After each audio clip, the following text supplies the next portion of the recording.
Palang umaga po sa bawat isa. Tayo po'y nagpapasalamat sa ating pong Panginoon. Kanya pong kabutihan at biyaya sa atin. At tayo po ay nagpapasalamat dahil muli tayo ay nagbabalik dito sa ating pong morning devotion. Tayo muna po ay dumulog sa Panginoon sa panalangin. Tayo po ay manalangin. Dakila naming Diyos at Ama naming makapangyarihan sa lahat.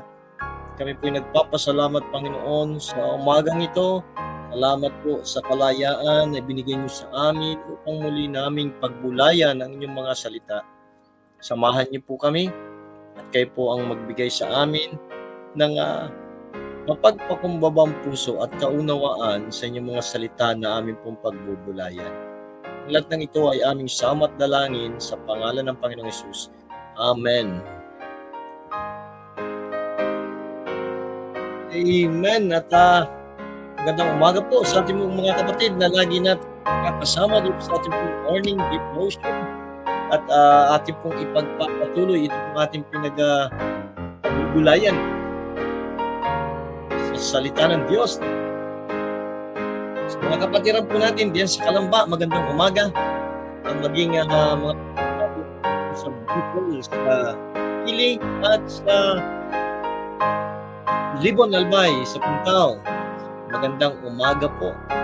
Maging mga kapatiran natin dito sa Binyan at dito din po sa San Pedro, Laguna. Magandang umaga sa ating pong lahat. Diyan sa Kalawan, good morning.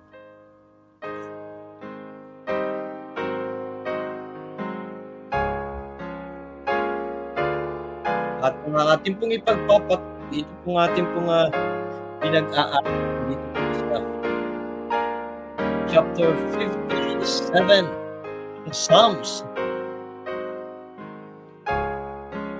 Ang chapter 57 at dito na po tayo sa verse 4 hanggang verse 6. Ayan, dito po tayo, Psalms chapter 57 verse 4, My soul is among lions and a lie, even among them that are set on fire. Even the sons of men, whose teeth are spears and arrows, and their tongue a sharp sword. Be thou exalted, O God, above the heavens, let thy glory be above all the earth. They have prepared a net for my steps, my soul is bowed down. They have digged a pit before me, into the midst thereof they are fallen themselves. Selah. Ang Diyos po magpala sa kanyang mga salita nating nabasa kahapon sa ating pong pag-aaral. Nakita natin yung God's kindness and truth, at ito po yung naging shelter ni David doon sa panahon ng panganib sa kanya pong buhay. At ito rin po tayo sa ating po mga anak ng Diyos, sa ating po mga mananampalataya. Ito rin pong dapat natin gawin na take shelter in God. Apo. At hindi lang taking shelter in God, nakita natin na yung pagpanalangin, yung daing ni David, he cried out for God's help. At nakita ni David doon, hindi yung kanyang paglapit sa Panginoon, hindi dahil sa, hindi yung pagkilos niya, yung ganyang gawa ay i-bless ng Panginoon, kundi ang nais niya ay ang Diyos ang mismong gumawa. Ang Diyos ang siya pong kumilos at hindi yung kanyang sariling paraan. At yun na nga, dito sa hulihang dito sa verse 3 na kahapon na nakita natin na David is looking for deliverance from God's kindness and truth. Ngayon dito po sa verse 4 hanggang verse 6 na ating pong nabasa, may mga bagay po dito na ipinakita si David patungkol doon sa mga enemies na tumutugis sa kanya at kalaban o umaaway sa kanya o naghahangad ng hindi maganda laban kay David. Ang sabi niya doon sa verse 4, My soul is among lions and I lie even among them that are set on fire. Even the sons of men whose teeth are spears and arrows, and their tongue a sharp sword. pinakita dito ni David yung kanyang mga kaaway, yung mga kalaban. Anong klase ng kaaway itong umaaway kay David? Ang sabi niya dito sa verse, "My soul is among lions." Hinalintulad niya sa mga leon. At ibig sabihin lang po dito, nung inihahalintulad niya sa mga leon ang kaaway, alam po, wala nang pinagkaiba, kagaya din ng sinabi ng sulat ni Pedro eh. Sabi ni Peter, "Be sober, be vigilant, because your adversary, the devil, as a roaring lion, walketh about seeking whom he may devour." Ganito rin po yung ang kaaway natin, ng mga mananampalataya. Ganito po ang diablo. Para siyang leon at naghihintay, naghahanap kung sino yung kanyang mabibiktima. At dito po, ganito yung pinakita ni David. Ganito niya tiningnan yung kaaway. Sabi niya, "My soul is among lions, and I lie even among them that are set on fire. Even the sons of men, whose teeth are spears and arrows, and their tongue a sharp sword." Ano po ito? Base sa pananalita, sa ginamit ni David, pinapakita niya na ang kanyang kaaway, the enemy, his enemies, are fierce. Mga violente. Itong mga kaaway, umaaway kay David, naandun po talaga yung hangad nila na wasakin, sirain, ito pong si David. Una, sinabi niya, parang leon, like lions. Alam po, 'di ba, si Daniel nung panahon na siya ay sumunod mas nanindigan siya sa kanyang pananampalataya, anong ginawa ng hari ni King Darius? Dinala siya, inihulog siya, o nilagay siya doon sa lion's den. At sabi nga dito ni David "My soul is among lions." Kagaya ng mga leon, ito pong mga enemies ni David. At sa atin po, mga anak ng Diyos, ganito rin po ang kaaway. Para din kagaya siya ng leon. Hindi po ang kaaway ay maamo sa atin, mabait sa atin. Minsan ay ipapakita lamang niya yung kabaitan, pero ang punterya niya ay wasakin tayo. Minsan ipapakita niya ay maganda, pero ang punterya niya sirain tayo. Ganyan po ang kaaway. Alam po, kaya nga sabi, naalala ko yung bahagi ng ginawa ni Balagtas na tula. Doon sa bahagi ito nung ginawa niyang tula na Florante at Laura, sabi doon niya, "Kung ang isalubong sa iyong pagdating ay may maamong muka at may pakitang giliw, pakaiingatan mo't kaaway na lihim." Ba, ito po ang kalaban, ganito po ang kaaway, ganito po si Satanas, ganito ang diablo.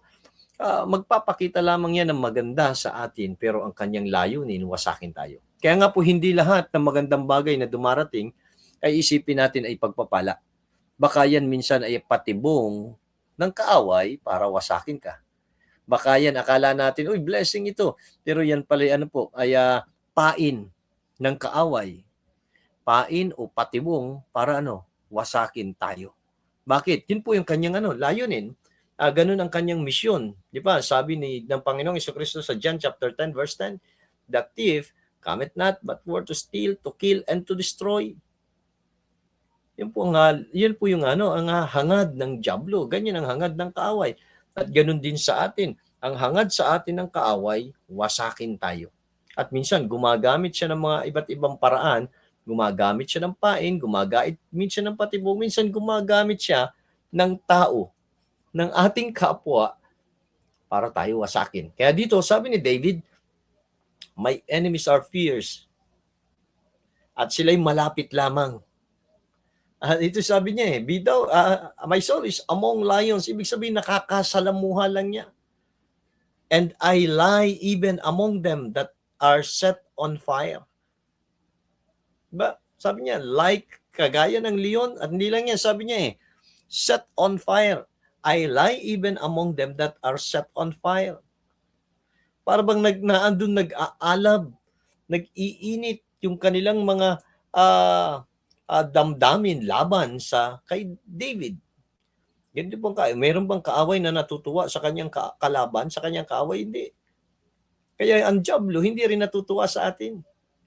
Ang kaaway hindi natutuwa sa ginagawa ng mga anak ng Diyos. Kung ikaw ay nananalangin, ikaw ay mapanalanginin, hindi natutuwa ang kalaban, ang kaaway. Kung ikaw ay nagbabasa ng salita ng Diyos, nagbubulay-bulay ng salita ng Diyos, hindi natutuwa ang kaaway. Kung ikaw ay nagtatapat sa Panginoon, naglilingkod, patuloy sa nagtatapat sa pananambahan, hindi natutuwa ang kaaway. Hindi siya natutuwa sa iyo. Nagngingit-ngit siya laban sa iyo. Kung ikaw ay nagiging matapat sa lingkod ng Diyos, hindi natutuwa ang diablo. Nagngingit-ngit siya sa iyo. Kaya ito sabi ni David my soul is among lions, and I lie even among them that are set on fire. Diba? Naglalagablab na, nag-aalab yung kanilang mga puso, yung kanilang galit laban sa mga mananampalataya, sa mga anak ng Diyos. Ganito po ang kaaway. Kaya wag tayong pakakampante na ayos naman okay naman yung yung buhay, wala naman, hindi ako inaatake ng kaaway. Ano po? Baka lang yan, baka bumubuelo lang. Baka bumubuelo lang. Ano po sabi pa niya? Nung pinakikilala dito ni David kung anong ang kaaway, ang kalaban, ganito. Sabi pa niya, even the sons of men whose teeth are spears and arrows. Ano po, tindi nito. Ang kanil daw po mga ngipin ay kagaya, parang daw po, parang mga sibat, at mga palaso. Whose teeth are spears and arrows. At ano po yan? Anong kayang gawin ng spears and arrows? Wala. Ang kaya niyang gawin ay saktan, manakit. Ganyan po yung kalaban. Ganyan ang kaaway. Ganyan si Satanas. Ganyan ang mga wicked laban sa mga anak ng Diyos. And their tongue a sharp sword. Diba? Ang kanilang mga dila ay parang mga matatalim na tabak. Hindi po kagaya ng talim na meron ang salita ng Diyos. Kasi ang salita ng Diyos ay sinabi din na hinalintulad din sa tabak na may kabilaang talim. Hindi ganun yung talim na meron yung mga dila nitong mga kaaway. Yung talim niyan ay para magwasak, para manira. Ang salita ng Diyos, yung talim ng salita ng Diyos para tayo ituwid sa ating kamalian. Pero yung talim ng salita ng kaaway ay para wasakin at manira ng buhay. At ito'y sinasabi ni David. Ganito niya pinakilala ang kaaway. Ganito niya pinakilala ang mga umaaway sa kanya. At ganito rin po sa mga anak ng Diyos. Ang kalaban, ang diablo, ang kaaway. Verse 5, ano po sabi niya? Be thou exalted, O God, above the heavens, let thy glory be above all the earth. Ba? Ano po dito? Una, dito pinakilala niya itong kaaway. Pero kahit na ganun ang kaaway, sinasabi niya dito, no, sinabi niya na, be thou exalted, O God, above the heavens, let thy glory be above all the earth. Kahit na ganun kabangis ito pong at kabayolente ang kalaban, wala pa rin po siyang panama pagdating sa kaluwalhatian ng atin pong Diyos. Ba? Kaya sinabi dito ni David, be thou exalted. Be thou exalted, O God, above the heavens, let thy glory be above all the earth. Wala pa rin pong panama. Kahit na gaano ka mapanganib ang kaaway, ang kalaban, hindi po rin po siya makapananaig sa atin pong Diyos. Kaya tayo po ng mga anak ng Diyos Alam niyo po, minsan naandun tayo, nauunahan tayo ng takot. Minsan nandun yung pangamba natin. At dahil doon sa takot, dahil doon sa pangamba, minsan hindi na natin nagagawa yung tama, hindi na natin nagagawa na napagpapaliban na natin yung dapat nating gawin para sa ating Panginoon. Ah, ah, Humihina na tayo sa ating pananampalataya. Minsan hindi na nga tayo nakakapaglingkod, hindi na natin nagagawa yung mga bagay na dati nating ginagawa para sa ating Panginoon. Bakit po? Natadaig tayo minsan ng takot. Nadadaig tayo ng mga pangamba. Nadadaig tayo ng alalahanin. Dahil nakita natin na ganito pala kalakas ang kaaway. Ganito pala kabangis, kamapanganib ang ating kalaban. Nakalimutan natin na kahit na gaano siya kalakas, na kahit na gaano siya kamapanganib, wala pa rin siyang panama kung ikukumpara sa kalakasan ng ating pong Diyos. Nakalimutan natin ng ating Diyos ay nangako na hindi tayo iiwan at hindi tayo pababayaan. Nakalimutan natin na ang ating Panginoon pinagtagumpayan na. Natalo na siya. Kaya nga po sa ating pong mga anak ng Diyos, sinabi ng Panginoon, hindi tayo binigyan ng espiritu ng pagkatakot. Diba? Binigyan tayo ng pananampalataya at ng sound mind, sabi ng Bible, dahil ang Panginoon, dinaig na niya ang kaaway. Talunan na siya. Alam niyo po kung ano na lamang ang ginagawa ng dyablo sa mga anak ng Diyos? Ang ginagawa na lang niya ay tinatakot upang sa ganun maparalisado at hindi na siya makagawa, hindi na siya makapaglingkod. Dinadaya lamang tayo. Marami namang Kristiyano nagpapadaya. Nai-enjoy yung mga bagay dito sa sanlibutan, nai-enjoy ang buhay dito sa mundo, nakalimutan niya na hindi siya taga rito. Ano po, ang enjoyin po natin yung kaluwalhatian ng Diyos. Ang sabi dito, be thou exalted, O God. Ang ating pong pagtuunan ng pansin ay kung paano natin maitataas sa ating pong buhay ang ating pong Diyos. Kung paano natin siya maluwalhati sa ating pong buhay ang ating Panginoon. Sabi niya, be thou exalted, O God, above the heavens, let thy glory be above all the earth. Nang higit pa at lampas pa sa kalangitan, mataas pa sa kalangitan.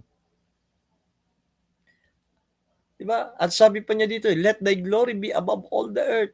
Mataas pa sa kalwalhatian ng sanlibutan. At po minsan, natutuwa tayo sa glory na naibibigay ng mundo. Diba? Pero alam po, ang glory ng Panginoon, ang kalwalhatian ng Diyos, higit pa sa kalwalhatian na kayang ibigay ng mundo. Kaya ito po yung natin, ito yung ating alalahanin. Gaano man kalakas ang kaaway, gaano man siya katuso, gaano man siya kagaling, gaano man siya kahirap kalabanin, na andyan ang ating Diyos. Hindi naman talaga tayo ang makikipaglaban. Dahil siya'y tinalo na, kailangan lang natin gawin, manatili. Manatili lang. Manatili lang tayo at mapanood natin, makita natin kung paano gapiin ng ating Diyos, ng ating Panginoon, ang ating pong kalaban. Diba? Minsan po kasi nadadala tayo. Nag-iisip tayo ng sarili nating paraan samantalang ang Diyos gumawa na ng paraan. Diba? Nagpaplano rin tayo ng sarili nating paraan paano talunin. Samantalang ang Diyos, tinalo na niya. Kailangan lang po natin gawin, magtiwala at sumunod. Ano bang pinagagawa ng Panginoon? Gawin lang po natin, sundin lang natin, pagtiwalaan natin siya. Minsan iniisip natin, paano mangyayari ito? Mahirap atang gawin ito. Pagtiwalaan lang po natin siya. Pagtiwalaan lang natin siya. At ang Panginoon ay patuloy lang nagagawa sa ating pong buhay. Verse 6, they have prepared a net for my steps. My soul is bowed down. They have digged a pit before me. Into the midst thereof, they are fallen themselves. Ito pong ginawa ng ano pong ginagawa ng kaaway? Sabi ni David, They have prepared a net for my steps. Naghanda na sila ng patibong ng silo sa aking daraanan. Ba? Sa aking hahakbangan, naglatag na sila doon. At ano pa, my soul is bowed down. Ba? Para bang nanlulumo na yung kaluluwa ko, nanghihina na ako, discouraged na ako. My soul is bowed down. They have dig a pit before me. Pinaghukay na nila ako ng isang tawag dito, hukay para sa akin, sa aking harapan, di ba? Para bang ipinaghanda na siya ng kanyang lilibingan. Ganito yung ginagawa ng kaaway kay David. They have dig a pit before me, into the midst thereof they are fallen themselves. Pero ano pong nangyari? Sa lahat ng ginawa nila na masama, na pangit laban kay David, inihanda nila na patibong kay David. Ang sabi dito ni David, ang sabi ng Bible, into the midst whereof they are fallen themselves. At sila ang mga nahulog, sila ang nabiktima. Para bang naghukay sila ng sarili nilang libingan. Diba? Para pong bumirang yung ginagawa nila na masama kay David, bumalik lang sa kanila. Kaya po sa atin po ng mga anak ng Diyos, sabi ko nga kanina, hindi na natin kailangan mag-isip, magplano, paano tayo makakaganti, paano tayo makakabawi kung may mga umaaway sa iyo. Hindi na. Bakit po? Kapag ka ang Diyos ang gumawa, lahat ng ginagawa nila, babalik lang sa kanila. Ba, naghukay sila, sila rin ang mahuhulog doon. Naggawa sila ng patibong, sila rin ang malalaglag yan. Naggawa sila ng mga silo, sila rin ang mabibiktima. Di ba? Yung mga kaaway ni David, sila po ay nawasak na biktima ng sarili nilang mga kagagawan. Opo, yun ang ginawa nila. At ito po ay ito yung paggawa ng Panginoon. Ito yung pagkilos ng Panginoon. Yung sinasabi ni David sa verse 2. Ay sinabi ni David sa verse 2, sabi niya, I will cry unto God Most High, unto God that performeth all things for me. Hindi na si David ang humakbang, hindi na si David ang kumilos, hindi na si David ang gumawa ng paraan para mapaglabanan, mapagtagumpayan, kundi sino po? Ang kanyang Diyos. Ganon din po sa atin. Na, ilapit natin sa Panginoon, iiyak natin sa Panginoon, at ano po, ang Diyos ang siyang gagawa. Kapag tayo kasi ang kumilos, tayo ang gumagawa. Tayo ang tumatrabaho. Pero kapag pinanalangin natin, ang Diyos ang gumagawa. Ang Diyos ang tumatrabaho. Ano po lamang ang gagawin natin? Ipanalangin natin sa Diyos. Ilapit natin sa Diyos dahil nakikita rin naman niya ng ating Diyos. Siya po ang kikilos. Siya ang tatrabaho. Hayaan natin ang paggawa ng Diyos, ang pagkilos ng Diyos, ang kamay ng Diyos na siyang gumawa at hindi tayo. Kaya di sabi ni David, they have prepared, pero doon sa ulang bahagi ng verse 6 sabi niya, into the midst thereof they are fallen themselves. Ba? Naghanda sila ng mga patibong, ng mga silo, pero sila rin naman ang nalaglag dito. Kaya po sa atin, mga anak ng Diyos, paalala ito sa atin, gaano man kabangis, diba, kamapanganib ang kaaway, na andyan ang ating Panginoon. At dito po ay tinuturuan tayo na magtiwala lamang sa Kanya. Tayo po'y manalangin, Panginoon, nagpapasalamat kami sa paalaala ng inyong mga salita. Tulungan niyo po kami na mas lalo namin kayong pagtiwalaan sa anong mga kalalagayan sa amin pong mga buhay. Dalangin ko po ang bawat isa na inyo pong patuloy na hubugin sa amin pong buhay pananampalataya. At kayo po, Panginoon, ang siya pong mahayag sa amin pong mga buhay. Hinihiling ko po ang inyong pong proteksyon sa inyong mga anak, probisyon sa kanilang mga pangangailangan, at maging kagalingan sa mga may karamdaman. Sa mga lingkod nyo, bless nyo po ang kanilang mga buhay, ang ministry, maging ang kanilang kalusugan, Panginoon. At ang amin po mga hangarin, mga plano, nawa ay umayon sa inyo pong kalooban. Pagpalain niyo po ang bawat isa, ang buong maghapong ito. In Jesus' name, Amen. Amen. Magandang umaga pong muli at pagpalain tayo ng ating pong Panginoon. Maraming salamat po sa napili doon at sumusubaybay palagi dito sa ating morning devotion. God bless you. Kita-kita po tayo bukas sa pagpapatuloy nating pag-aaral. Open the Bible, hear God speak. Truth and life for those who seek. Every word a shining light, guiding us both day and night. It is God's will, clear and true. Search His word to know Jesus too. All the pages testify, Christ the way, the truth, the light. Search the scriptures, read and see. They reveal Christ faithfully.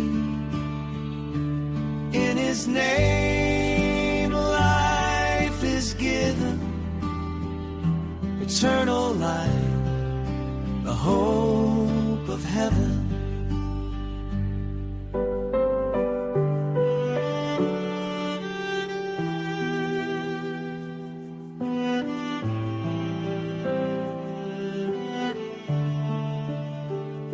We are just pilgrims passing through. This world is not our final view. God's word our map, His truth our guide. With Jesus walking by our side. Search the scriptures, come and see. They lead us to eternity. Through the Son, God's perfect plan. Life eternal in the great I am. Search the scriptures, read and see. They reveal Christ faithfully. In His name life is given, eternal life, the hope of heaven.